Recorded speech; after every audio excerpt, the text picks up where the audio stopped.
Bonsoir tout le monde. Alors merci pour les différents exposés. Nous sommes au dernier livre du Pentateuque, le 5e livre, qui est intitulé Deutéronome par la tradition de la Septante, mais dans la Bible hébraïque, son nom c'est bien Devarim, comme voici les paroles comme le début l'indique, que Moïse adressa à tout le peuple, donc Devarim.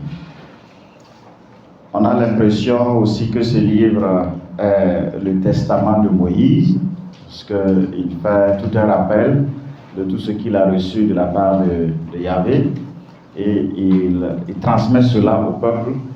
Et comme aussi le nom du livre aussi l'indique, Deutéronome, deuxième loi, en grec Deutéronomos, voilà, deuxième loi.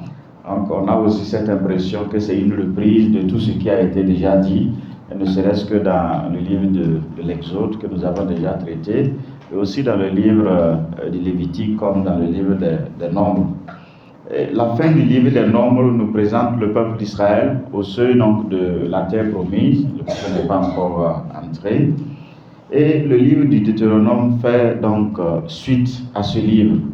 Donc, et il contient ces discours de Moïse, ce qui donne l'impression que c'est comme si c'est son testament, déjà au premier chapitre, premier verset, et au chapitre 4, verset 44, et au chapitre 28, verset 69. Donc on voit à chaque fois une reprise à la Moïse adressa. Donc Moïse rappelle donc les œuvres que Dieu, dans son amour inlassable, accomplit en faveur de son peuple. Et il y a cette récurrence de l'alliance, de la traversée du désert aussi qui revient, de la protection également de Yahvé contre les ennemis en faveur de son peuple. Il y a vraiment, je dirais même à chaque fois Moïse revient aussi pour parler des commandements à respecter, voilà, et des promesses. Donc Moïse invite le peuple à se souvenir, Lui, il ne sera plus là, mais le peuple a le devoir de fidélité vis-à-vis du Seigneur, et le peuple aussi doit choisir en conséquence entre la vie et aussi la mort, entre la bénédiction et la malédiction. Voilà. Et choisir la vie, c'est être vraiment en communion perpétuelle avec Yahvé. C'est ça le plus important. Donc, on peut dire que, pour se résumer au niveau de cette introduction-là, que le livre du Deutéronome veut répondre à une double préoccupation du peuple. Comment maintenant vivre sans Moïse? Voilà pourquoi il rappelle tous les commandements de Yahvé. Et comment aussi mener aussi les guerres de conquête pour avoir en héritage également la terre promise. Principalement cela. Pour ce qui est de la structure du livre, très simplement, on peut se contenter des différents discours de Moïse, au premier chapitre, verset 1, jusqu'au chapitre 4, 43, comme une première partie. Et à partir du chapitre 4, 44, on a le deuxième discours de Moïse. Et au chapitre 28, 69, on a le troisième discours aussi de Moïse. Même si à l'intérieur de ces différents discours, il revient sur la loi, il revient aussi sur l'engagement mutuel que le peuple doit prendre vis-à-vis de Yahvé pour respecter l'alliance. Il revient sur les questions aussi effectivement de fidélité à la loi de Dieu, assortie de bénédiction ou de malédiction si il refuse.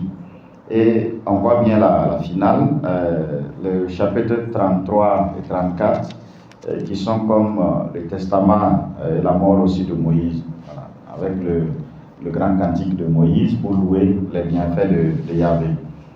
Pour ce qui est du contenu du livre, ce livre s'adresse à la deuxième génération. Avec l'exposé sur le livre du Deutéronome, on a vu qu'il y a eu la mort de la première génération, et c'est la deuxième génération qui a continué la marche.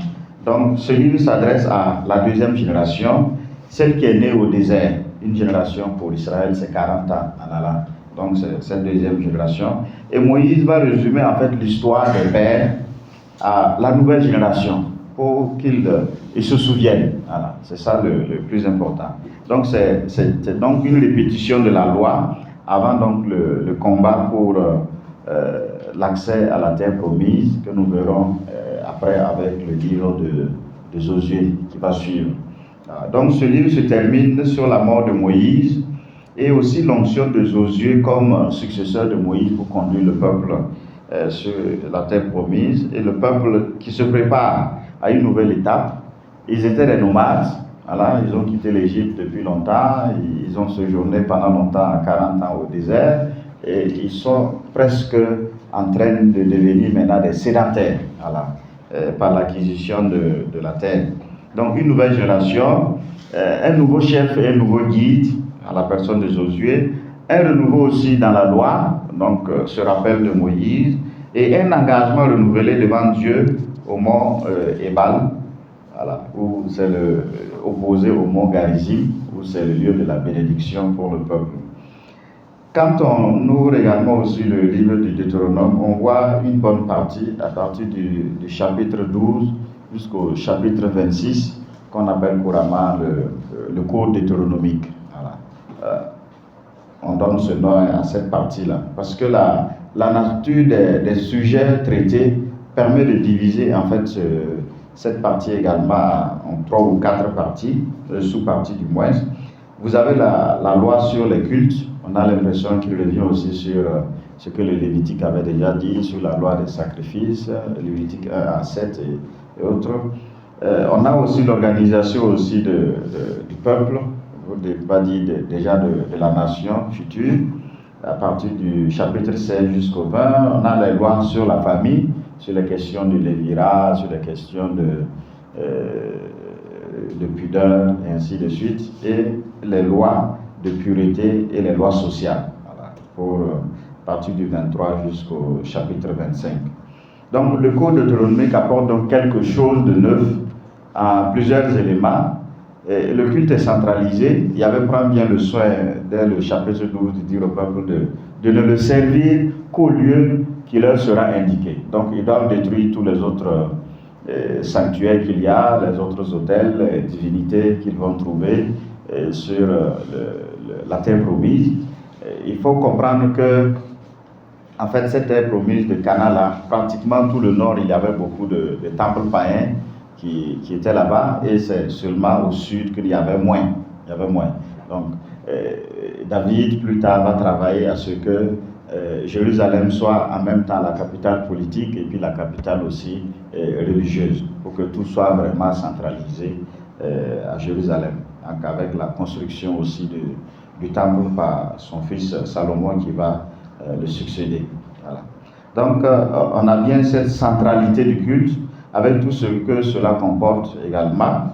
Il y a aussi la question de l'année sabbatique qui devient aussi l'année de la remise des dettes. Le livre de Lévitique que nous avons vu au chapitre 25 était aussi revenu sur l'année sabbatique. Il y a l'institution aussi monarchique qui est admise aussi, même si c'est avec quelques restrictions. Le peuple doit obéir à une seule voix. Voilà, une seule voix. Il y a la mise à part aussi de la tribu de Lévi qui aura à lui seul, ou à elle seule, le monopole du sacerdoce. La condition aussi de la femme, on dira que c'est quand même un peu mieux amélioré que dans le livre du Deutéronome que nous avons, du Lévitique plutôt que nous avons lu. Donc, il n'y a que ce livre du Deutéronome là, c'est comme vraiment un commentaire du Décalogue, déjà vu dans les 3 livres précédents. Et ce livre du Deutéronome également est une mise à jour donc, des lois. Une mise à jour des lois, ce que nous venons de dire, la loi concernant le sabbat. Par exemple, si on se reporte au niveau du chapitre 20 de l'Exode, on avait que l'observation du sabbat est justifiée par le repos de Dieu après la création. Mais le Deutéronome, dans son chapitre 5-15, fait comprendre que l'observation du sabbat s'appuie sur le souvenir de l'asservissement d'Israël en Égypte. Voilà, donc vous voyez. Et sur la question aussi des animaux, des abattages, de la dîme, de la célébration de la Pâque, voilà, dans un cadre familial. ce qui était dans le livre de l'Exode pour marquer la sortie d'Égypte.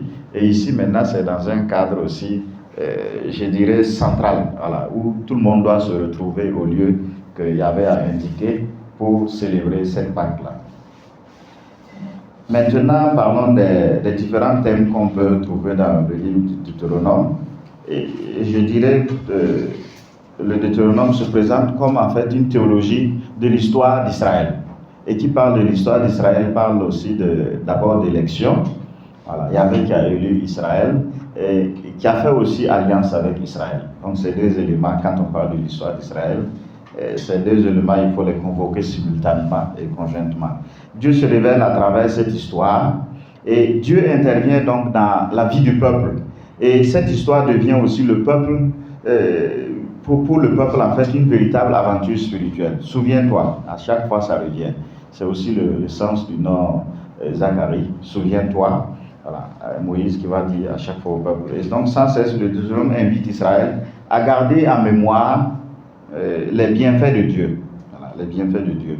Et tout le mouvement donc, du Deutéronome est comme une rétrospective historique où en fait l'entrée à Canaan c'est comme la vision ultime. Voilà, l'entrée à Canaan est cette vision ultime.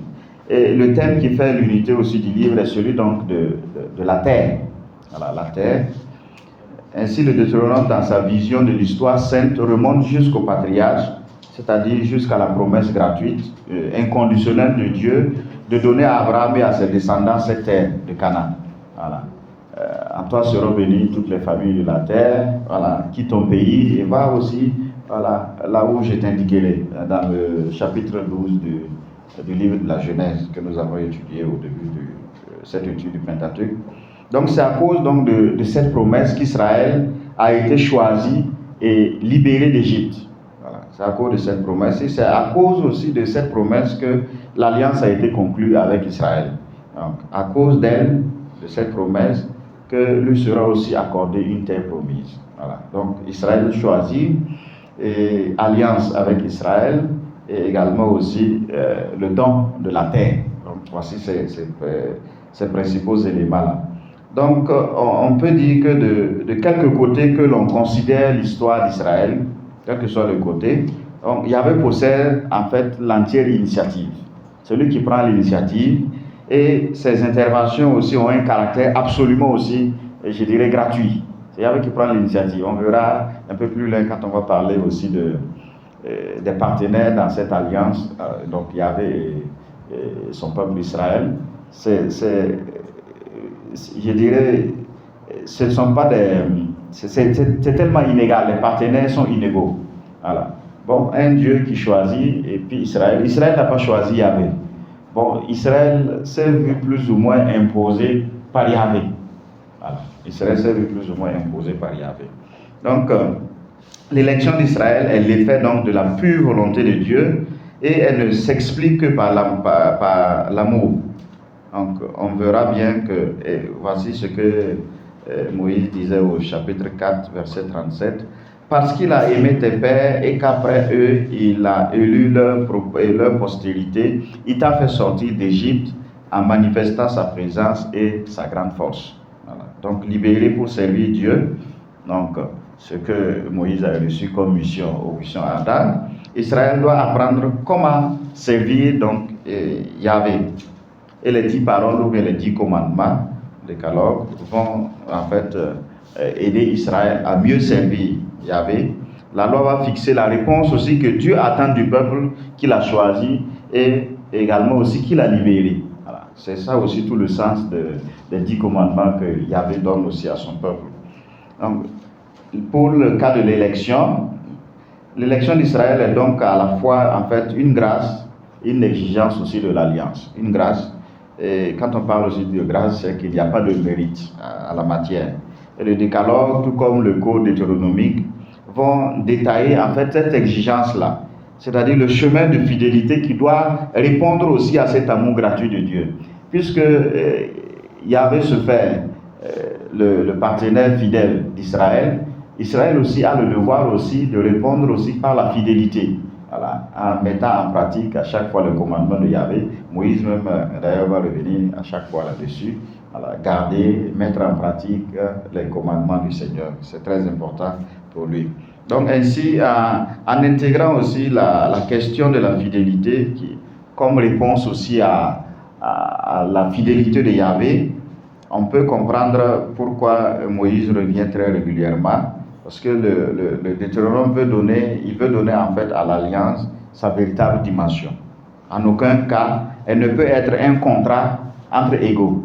Non, il n'y a pas de contrat entre égaux ici. Elle est donc un don gratuit de Yahvé à son peuple. Je parlais des deux partenaires inégaux aussi de l'alliance. Il y a principalement Yahvé et il y a aussi le peuple qui peut être assimilé aussi ou bien par ricochet, élargi à tout homme, voilà, ou bien à toute l'humanité. Donc, l'alliance entre ces deux partenaires, Dieu et l'homme, l'ensemble du Deutéronome présente donc ces deux partenaires à la fois. Donc, pour Dieu, en réfléchissant sur son histoire et sur son expérience, Israël a appris à connaître davantage aussi Yahvé. Je dirais, il a d'abord connu un Dieu libérateur, celui qui les a libérés d'Égypte, avant de connaître aussi que ce Dieu aussi, il est un Dieu créateur. Mais il va ajouter aussi, il y a d'autres éléments qui vont aussi entrer en ligne de compte. Yahvé est le Dieu aussi transcendant, voilà, le Dieu très éloigné. Voilà. Il ne faut pas que Israël conçoive Yahvé comme aussi ce Dieu des divinités païennes qui sont proches des hommes et à qui on peut s'adresser facilement. Yahvé, pourquoi il met des intermédiaires à chaque fois, Moïse, après ça sera Josué et ainsi de suite. Donc à la fois il est très éloigné, transcendant, et il est aussi invisible. Rien ne peut en fait le représenter. Voilà pourquoi aussi il refuse d'être représenté. Il se révèle essentiellement par sa parole et aussi son action dans l'histoire. C'est à travers cette histoire que Yahvé doit lire et comprendre davantage qui est Yahvé en fait pour lui. Et Yahvé, il est aussi le tout autre, voilà, sur lequel l'homme n'a aucune prise. Donc sa transcendance se manifeste en particulier par sa souveraineté, aussi liberté. Il choisit un peuple de façon libre, voilà, sans critères, sans mérite. Et ce n'est pas parce qu'il en a besoin, non, il n'en a pas besoin, mais le seul motif est son amour gratuit, qui lui permet de choisir qui il veut.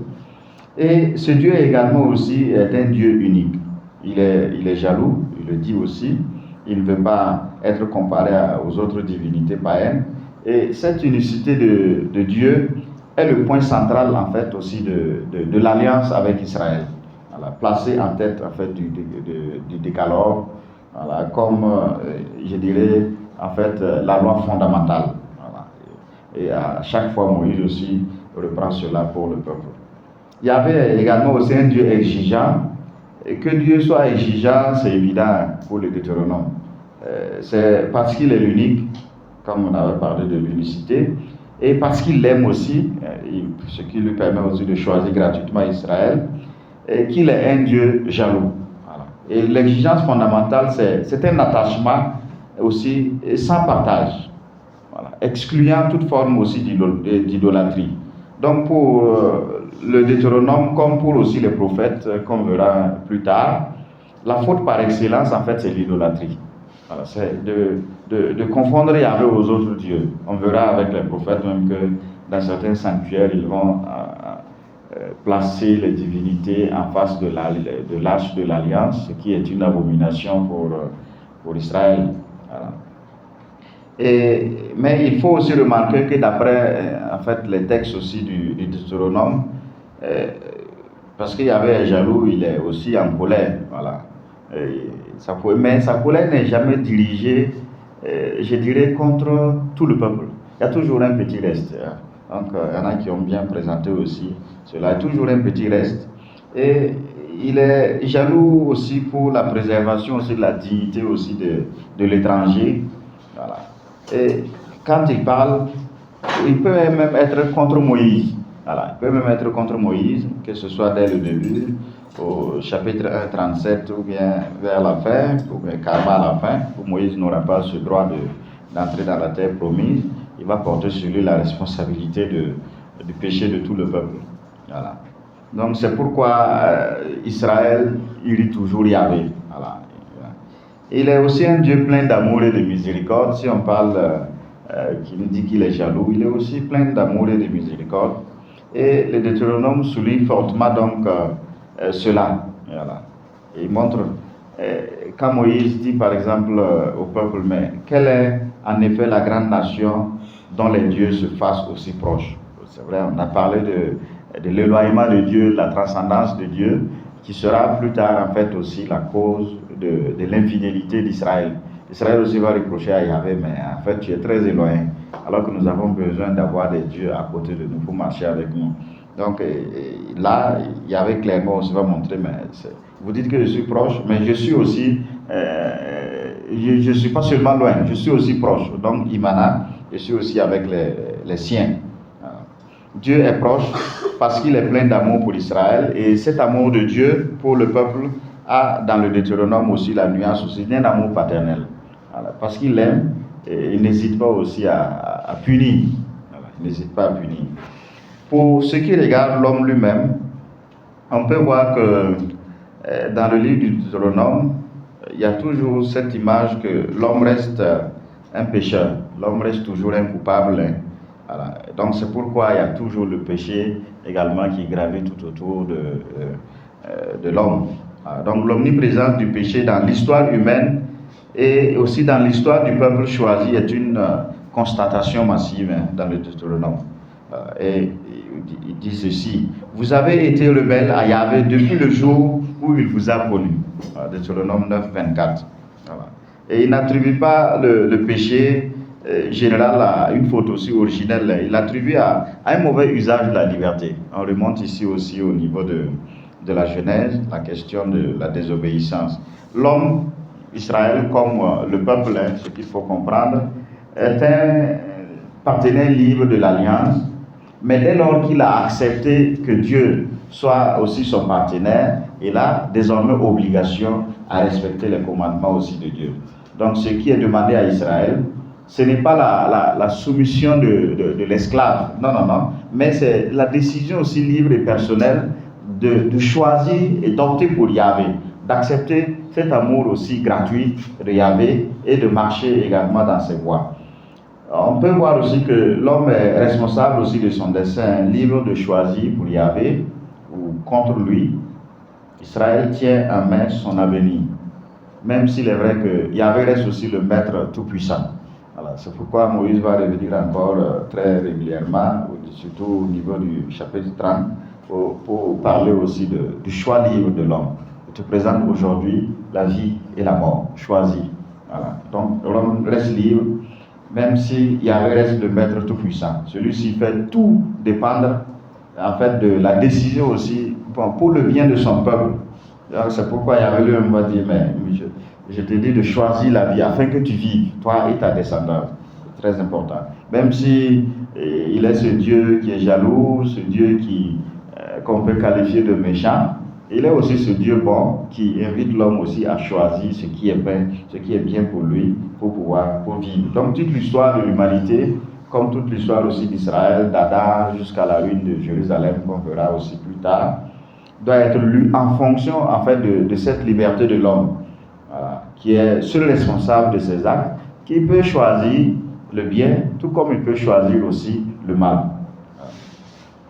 On a parlé de la gratuité de l'amour de Dieu et de la gratuité également à la réciprocité dans cet amour. Il y a un aspect de l'inégalité de ces deux partenaires. Bon, Yahvé qui est tout puissant, l'homme qui est aussi faible. C'est ça aussi le principe aussi de l'élection. Israël qui doit choisir Yahvé et Yahvé qui a choisi Israël, et il le fait aussi gratuitement. Donc les termes choisir et aimer se rencontrent très régulièrement dans le livre du Deutéronome. La plupart du temps dans les mêmes phrases. Voilà. Yahvé qui t'a choisi. Yahvé a choisi d'aimer Israël, et Israël est le peuple saint, consacré aussi et mis à part. Donc quand on voit bien la finale du chapitre 28 qui revient là-dessus. Il y a un engagement mutuel. Yahvé s'engage envers Israël, Israël aussi doit s'engager envers Yahvé. Donc il y a l'exigence fondamentale, c'est de reconnaître en fait la souveraineté aussi totale exigée ou bien exclusive aussi de Yahvé, voilà, à l'exclusion de tout autre Dieu. Donc cette exigence se formule d'une manière aussi positive, voilà, ou bien négative pour le peuple, pour le bien du peuple. Et avec tant d'importance aussi à cette exigence, on voit à partir du chapitre 40, du chapitre 4 jusqu'au chapitre 11, voilà, tout le commentaire de Moïse pour en fait exhorter le peuple à garder et à mettre en pratique les commandements de Yahvé. Voilà. On peut descendre dans le Nouveau Testament, un peu l'écho de ce livre dans le Nouveau Testament. On me dit qu'il est presque l'heure, mais qu'il est fait déjà tard. C'est pas grave, donc j'ai sauté des pages pour pouvoir atterrir. Voilà. L'écho néo-testamentaire du livre du Deutéronome. Il faut dire que le livre du Deutéronome a beaucoup influencé les rédacteurs, les écrivains sacrés du Nouveau Testament. Pour preuve, quand on prend par exemple Deutéronome 18, 14, 22, qui parlait du jour où Dieu susciterait un prophète comme Moïse, bon, la figure de Jean-Baptiste par exemple, ou bien la figure de Jésus dans le Nouveau Testament répond parfaitement à ce prophète que Dieu a suscité. Jésus a nourri les foules du pain, comme Moïse aussi l'avait fait dans le désert pour le peuple. Voilà, Deutéronome 34 et Jean 6 en parallèle. Lorsque Jésus promet aussi une source d'eau vive, bon, en Jean 7, 40, la foule se souvient des miracles de Moïse au désert. Voilà, donc, Jésus est bien le prophète comme Moïse. Voilà, dans la finale du livre du Deutéronome au chapitre 34, il est ce prophète comme Moïse. Et il fait appel aussi au Deutéronome lorsqu'il repousse aussi Satan lors de la tentation au désert. L'homme ne vit pas seulement de pain. Donc le chapitre 6, 13, tu adoreras Dieu et Dieu seul, ainsi de suite. Donc il fait appel aussi au Deutéronome. Et Jésus réitère aussi le plus grand commandement. Voilà. Quel est le plus grand commandement quand on lui a posé la question? C'est aimer aussi Dieu. Voilà. Le sanctuaire central du nouvel Israël est dans la Sion céleste. Voilà. Nous dira plus tard le livre de la lettre aux Hébreux, au chapitre 12. De même qu'Israël avait besoin d'un médiateur de la présence divine, l'Église trouve en Jésus le juste médiateur. Voilà. Vraiment, la lettre aux Hébreux revient abondamment sur cette question du Christ comme médiateur, un nouveau sacrificateur. Voilà. Tout comme le peuple du désert, l'Église est exhortée aussi à l'unité, à devenir un seul corps, tout comme Moïse exhortait aussi le peuple à cette unité-là, à se laisser aussi conduire par un seul esprit, par une seule espérance, par une seule foi, par un seul baptême, la lettre aux Éphésiens. Et Jésus prie pour que ses disciples soient réellement un, comme Moïse aussi qui n'a cessé d'exhorter le peuple à l'unité. C'est très important. Donc, que ce soit aux lecteurs d'aujourd'hui comme ceux d'autrefois, ce livre-là rappelle que le vrai bonheur auquel tout homme aspire ne se trouve réellement que dans l'obéissance au Dieu sauveur, au Dieu libérateur, et en tout lieu et en toutes circonstances.